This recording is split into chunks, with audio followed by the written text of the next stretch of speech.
This one's cracking me up. Sex drive? Hello, where did you go? Hey friends, I'm AmandaMuse, and today we're gonna do an old school YouTube life update, just like a chatty video. I don't really know the last time I did one of these, and I think the last time I was with Dean, so that doesn't count. Okay, so here we are. Day 34, 33? 33, day 33, social distancing, isolation, quarantine, whatever you want to call it. It is something. I've had some ups, I've had some downs. Let's just talk about what life is really like. I'm sure it's very relatable to a lot of you, and then I'm sure it's really different from what a lot of you are experiencing. And I thought I would share, my thoughts about the vlogs, my thoughts about the future, some of my worries, some of my hopes. So yeah, grab a cup of coffee or just stay laying where you're laying and let's do this. If you're not already following me on Instagram, I would encourage you to do just that. That is where I pull my questions from for these types of videos, these Q&As. They've got that great feature. You guys input your questions and I include them in the video.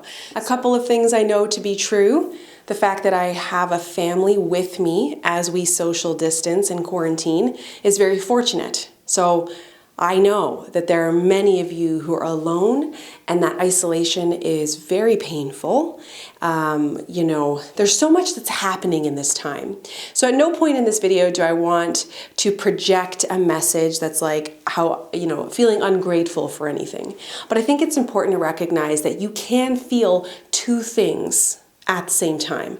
I can feel grateful for the things that I have, and I can also be grieving for the things that I've lost and the things that I wish that I had right now. So all of the things I'm grateful for: family, food in the fridge, a home, access to the outdoors, living in a quiet suburb that we can go for a walk and not really encounter any neighbors, having some money put away. These are things I'm very grateful for. I'm grieving time with my friends, time with my dad, time of just for me, just me, leaving the house. I am a very active member of the community, kind of. I don't really do anything community-wise, but I attend things. I go to the gym, I go to restaurants, I go to the mall, I see people. I'm always busy, it's a very strange thing. I have lots of different friend groups, lots of activities that I like to pursue, and all of that, just like for all of you, is on pause. And I can feel both of those things. And so I want to give permission to you, permission to me, to feel whatever we need to be feeling right now. Cool?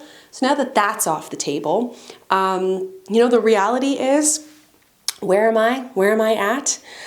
Some days are good, some days are not so good. Today is a good day. Today I have showered, put makeup on, I'm working, I love doing this, so this brings me a lot of joy. The sun is kind of out, my kids are happy, content, and as is my partner. Yesterday, wasn't good. Yesterday was a write-off. Yesterday I didn't get enough sleep. I felt the weight of the world on my shoulder. I fought with my husband. My kids were good. They fought with each other. It was a struggle to do any of the homeschooling. So that's one day to the next. And it's wild how much your emotions can flip-flop in a day. And what I'm learning through this experience is I'm learning a lot of stuff about myself, which you probably are too.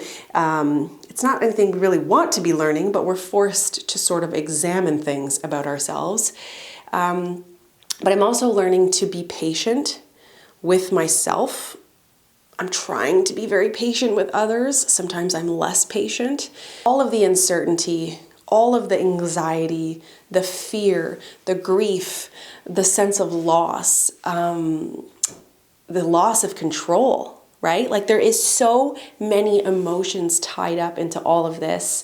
In terms of work, I am hopeful that we will be able to get back on track with how that works and generating income personally. I'm very hopeful, but I'm still uncertain, right? And then for my husband, who is a pilot and recently switched jobs, this has been a very trying time because first he was laid off, Now he's been hired back on thanks to the government funding program that's been going on. But it looks like he'll be laid off again in June, depending on how things kind of roll out then. So there is definitely this huge sense of financial insecurity. Again, I imagine many of you to be feeling something very similar. And it's a whole lot to manage. So again, some days are better than others. Some days we find ways to distract ourselves and you just forget the worries of the world for a moment. Like when we had that on Friday when we did our 10-year wedding anniversary celebration, the next day Dean and I were just kind of smiling to ourselves and saying like, wasn't that fun? Like I forgot everything for an evening, and that was just so needed. If you want to share how you're feeling in the comments below, I would love it. You know, some of us feel like we don't really have a place or a space to share these things. And if the comments is where you want to throw that stuff, you do your thing, because I share with you guys all the time and I welcome the sharing in return, you know? The kids are doing really well, actually. Like, as a kid to be off school and hanging out with your parents all the time, I would say in healthy, less stressed homes, this is a very exciting thing. So my children are doing just fine. In fact, they seem to be like living their best lives, if I'm being perfectly honest. We did start homeschooling, so this is not something I would ever just take on by myself. I ain't no homeschool teacher, okay? Last week, they started rolling out what homeschool would look like. By the end of the week, I had both kids set up with their Google Classrooms, and now we've begun the process. So it's a slow process. I feel like the teachers are doing a really good job with everything, and it's just a learning curve for us to figure out, like, how do I work this into the day? How do I help each kid? Because my kids learn differently and they enjoy different things. So anyway, it's a process, but here we are, doing our best. And Dean and I, we have our up days and our down days. We are two real people who are both experiencing stress and uncertainty and all sorts of stuff at different times. Like, you don't experience those emotions at the same time. And so it's learning how to be very mindful of the other person. And then when shit comes off the rails and heads spin on their axis and you're looking at your partner like, did I choose that person? Really? Because I'm sure he looks at me and thinks the same thing. We're learning to give each other space. What does that look like? Maybe it's a solo walk with the dogs. Bye, with the podcast, just to clear your head. Maybe it's a nap. Maybe it's a drive to nowhere, just a drive with you and the radio. Finding ways to distance each other or distance ourselves from one another just to give each other space, right?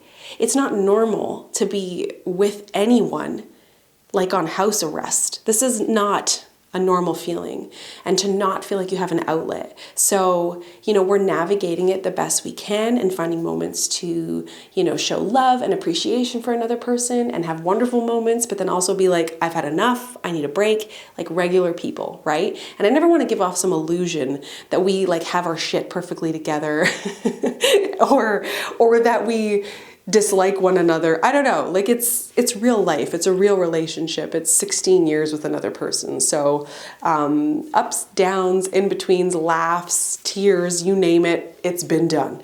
I think a big takeaway that I have for you guys and for me is just to be very mindful of where we are at emotionally. Like, I noticed last week I was feeling really low emotionally. I think it was hormone related, and I just felt like super isolated.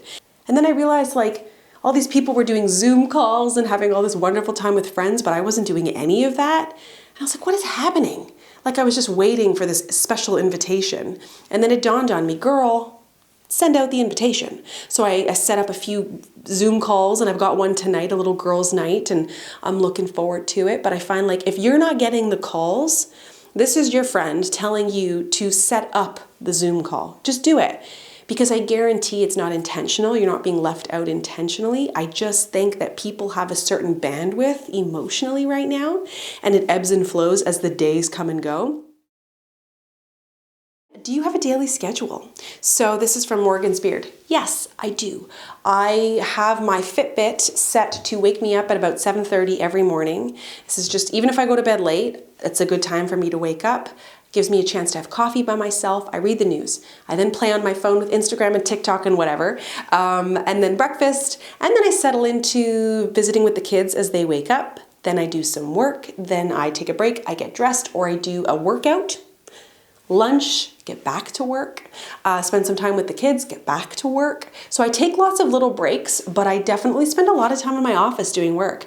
It's a total perk that I work from home and that what I do, I really enjoy doing. So it's fun to sit down and work on it. And then I shut it down by 5 or 4 if I'm cooking dinner. And then we do dinner and then I take the dogs for a walk and then we have TV time and then we go to bed. And it's kind of been doing that on repeat. One thing I will say, and Dean and I address this in next week's podcast, is we're really trying to like switch up the routine every now and then. So I noticed I was like really strict about working out and all of this stuff. And then I was like burning out. So then I switched that up and I took a break, that coincided with my period. So that was perfect. And then, we're coming out of that now. So it's, I'm feeling I have a bit more energy. So I'm constantly revisiting what the schedule looks like. But yes, to answer the question, there is a schedule. CJ White, how not to kill your partner? It's a legit question, and probably him to me as well. So I think what it comes down to is recognizing that you need to social distance from the people in your house to a certain degree. I get it that some of you have kids that are quite small and like this is not an option. So I don't really have the best advice for those early days, but right now I'm letting my kids have probably too much iPad time in order to get work done, which gives me some time to myself.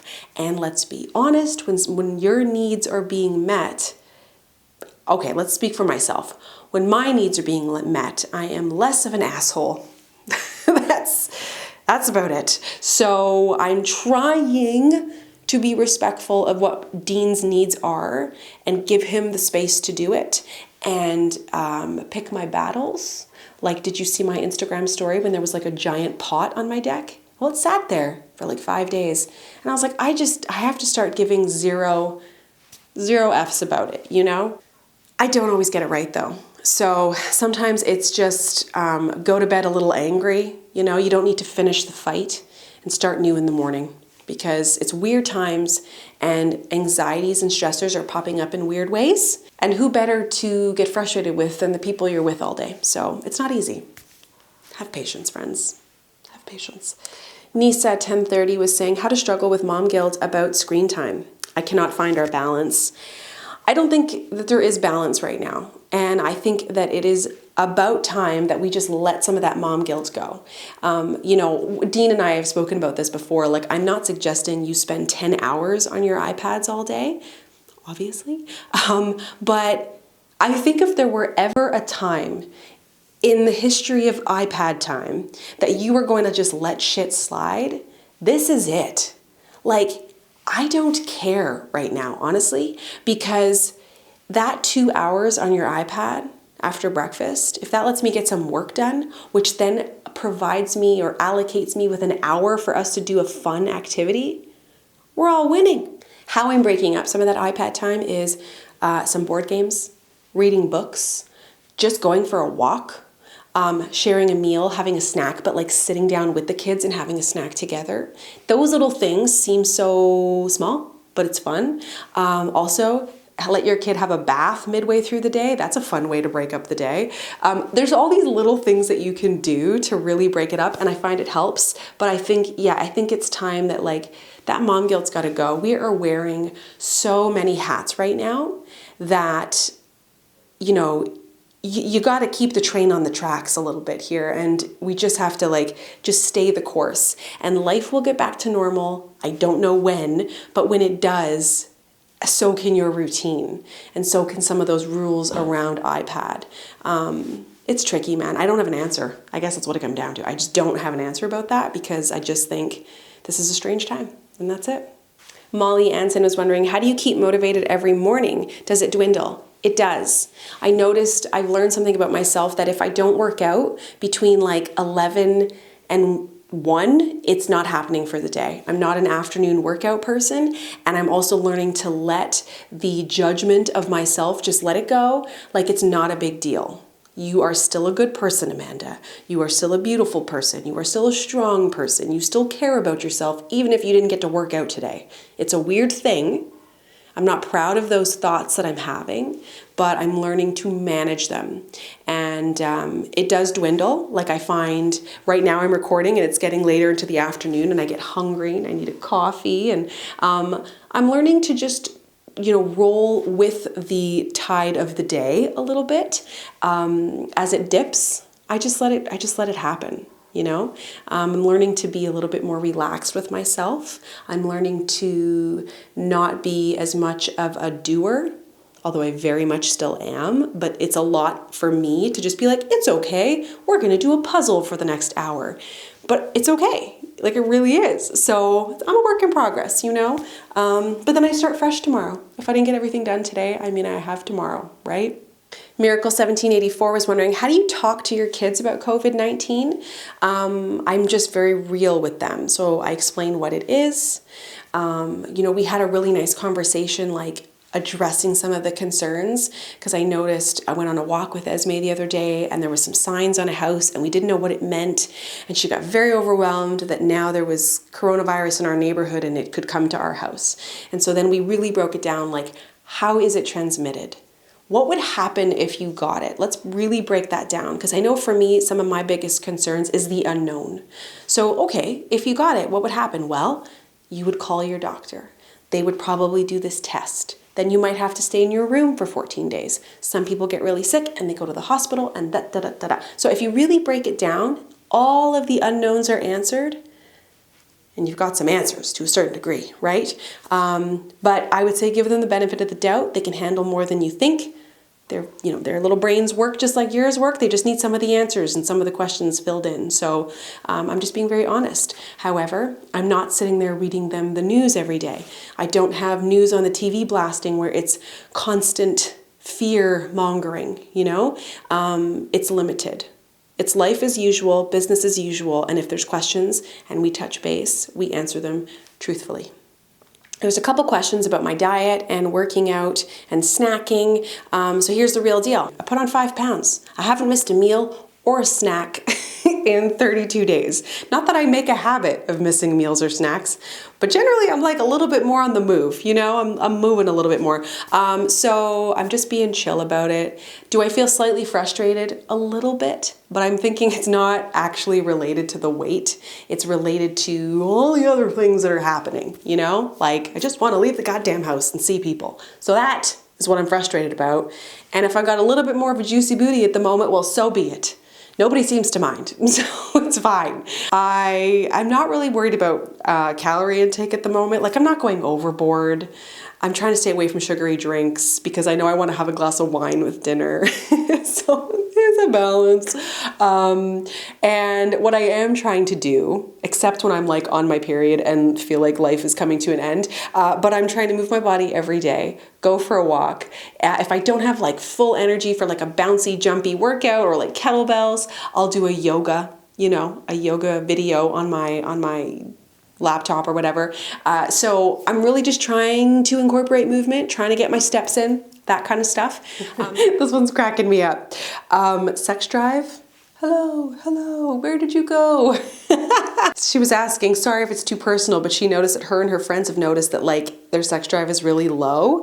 Let's be honest, okay? I'm a daytime, playtime kind of girl and there's way too many people home. So what does that mean? Do I gotta stay up late at night now? Like what's happening? So yes, I think that all of this stuff, too many cooks in the kitchen, too many people at home, none of our needs being met or very few of them being met. It's hard. You have all this stress, uncertainty. It's like this total recipe for like a shit show. And the last thing I want to do is get my groove on. So yeah, I think that it's normal that people's sex drive is low. Yeah, it's definitely not like boogie nights over here, but I'm feeling like maybe I should incorporate a little bit more of that because it would like bring the aggression and the tension just a little, like simmer. So I probably should do some more of that.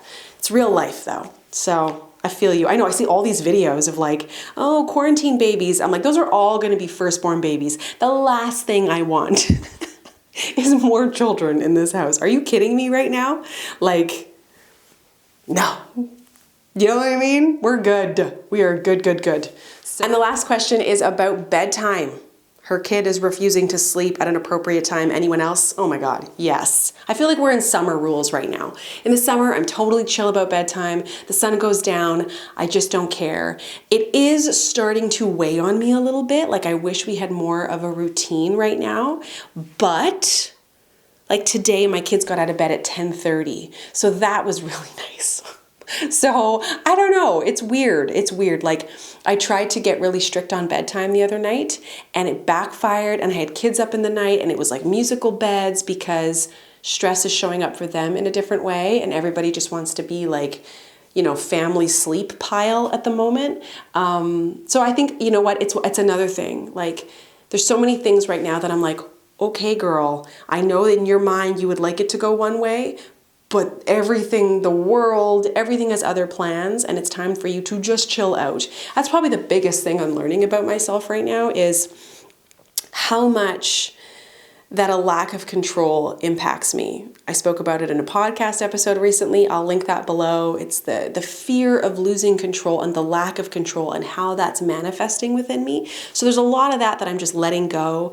And, you know, next week in a video with Dean, I talk about that fear of judgment and, you know, what that's like for a regular person who doesn't share their life online, and then for someone like myself who does, who tries to share things in a relatable way, but naturally we all do things so differently, and we can place judgment on each other. And then what about the judgment we place on ourselves? So all of that to say, I'm being a little bit slack on certain things, and I'm just letting it go. Like tonight, I have a FaceTime call with some girlfriends, and it's at 9 p.m., and 100% my kids will not be asleep. And I don't care. I'm just gonna close the door. I'm gonna lock it. I'm gonna have a glass of wine, maybe a rum and coke, maybe a Caesar, I don't know. And I'm gonna have a great FaceTime call, and it's gonna be amazing. And I'm gonna feel like, I'm gonna feel free. Oh, that makes me wanna cry. Why am I crying? Right? It's those little moments. I did not expect to get teary by that, but you can tell how much, I think like so many of us, like random tears, right? The emotions kind of flood up because it's so unexpected and it's so new, all of these feelings. So I'm probably also kind of hungry because I haven't had lunch. So let's go feed me. I'll edit this. I'll get it out. I've so appreciated sitting down and just thank you for giving me the opportunity to just get this stuff out of me. I hope some of it has helped you, if not at least entertained. All right, guys, thank you for being here. Subscribe if you're new, and I'll see you on Friday. Bye.